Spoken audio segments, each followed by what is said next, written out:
Assalamualaikum warahmatullahi wabarakatuh, sahabat Joyo Santri Adventure. Oke, pada video kali ini kita akan memberikan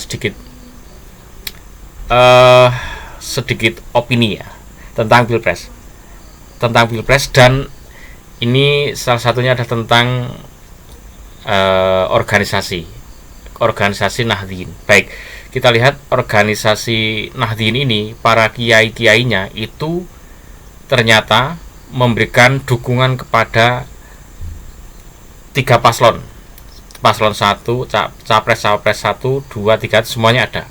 Oke ya, kita lihat seperti apa dan siapa saja salah satu contohnya, dan nanti akan kita bahas itu seperti apa.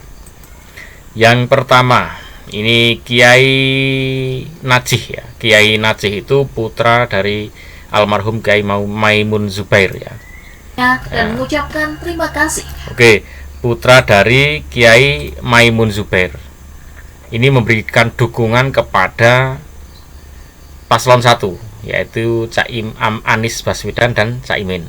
Oke ya, ini yang satu, Kiai NU, Kiai besar, ulama besar NU di Jawa Timur. Kemudian ini ada yang nomor 2, itu ada Gus Miftah ya. Gus Miftah ini memberikan dukungan kepada Prabowo. Mendukung saya sebagai calon presiden 2024. Memang ini adalah baik. Ini Gus Miftah dan ini para Gus se-Jawa memberi dukungan ke Prabowo Subianto. Nah, ini istilahnya Gus se-Jawa. Wah, luas banget ya. Apakah se-Jawa benar atau enggak ya enggak tahu, tapi seperti itu. Jadi tadi dukungan ke paslon 1, ini paslon 2. Ini sama-sama kiai ulama besar, Kiai NU. Terus ini satu lagi. Nah, ini adalah dukungan kepada Ganjar Pranowo di Gus Senusantara. Gus Senusantara malahan ini. Padahal Senusantara yang tadi Gus Miftah nggak ikut ya kan. Gus Najih juga nggak ikut, tapi ini menyatakan Gus Nusantara ya, pokoknya apalah itu untuk memberikan dukungan dan biar lebih mantap saja ya.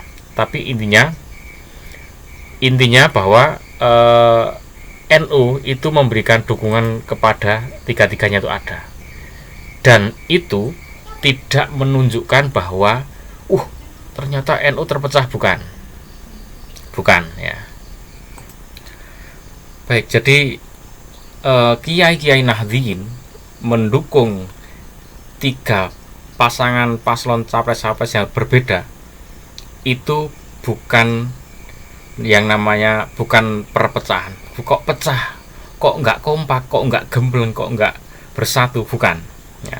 Karena memang Nahdien itu organisasi massa, sehingga di situ tidak bergerak di bidang politik. Makanya warganya silahkan untuk berpolitik, silahkan untuk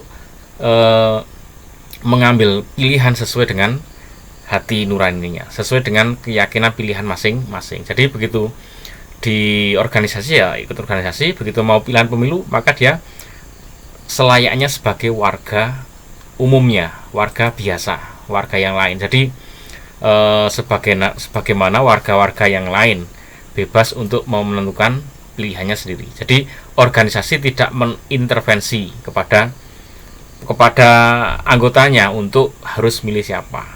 Itu memang seperti itu. Jadi ini bukan yang namanya kok pecah, kok enggak kompak, bukan.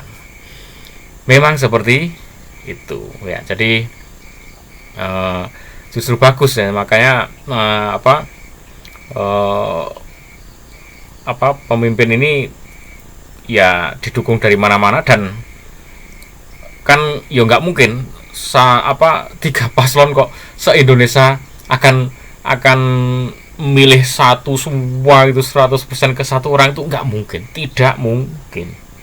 Karena apa? Ya Pak Anies punya keluarga besar, punya saudara, punya teman macam-macam, banyak, punya koneksi, sehingga orangnya ya sudah kenal baik dengan beliau. Akhirnya apa? Ya memilih beliau ya. Kemudian Pak Prabowo punya saudara, keluarga, koneksi macam-macam, Akhirnya apa? Karena dekat dengan beliau, kenal beliau, milih beliau. Termasuk Pak Ganjar juga gitu. Makanya ya nggak bisa kok, orang kok disuruh harus milih satu saja gitu, nggak bisa.